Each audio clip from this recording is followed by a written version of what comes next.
Սուտը այս անգամ կառուցված էր շատ պարզ հաշվարկով. վախեցնել տարեց մարդուն։ Տարածվեց պատմություն, թե Փաշինյանը իբր 11 միլիոն դոլար է վերցրել ԵԱՏՄ թվայնացման ֆոնդերից և տարել քարոզարշավի վրա։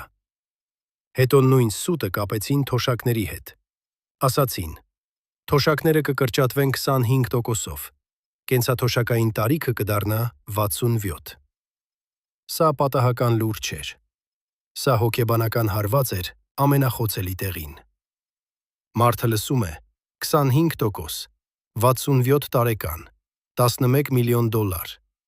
և սկսում է վախենալ իր հացից, դեղից, կոմունալից։ Հենց դրա վրա է կառուցված նման կեղծիքը։ Այն փաստ չի տալիս, այն նյարդ է սեղմում։ Հետո սուտը մտնում է ընտանեկան չաթեր, բակեր, շուկա, ավտոբուս։ Մեկ օրում այն դառնում է «բոլորն են ասում», բայց «բոլորն են ասում»-ը ապացույց չէ։ Դա կարող է լինել լավ կազմակերպված կեղծիք։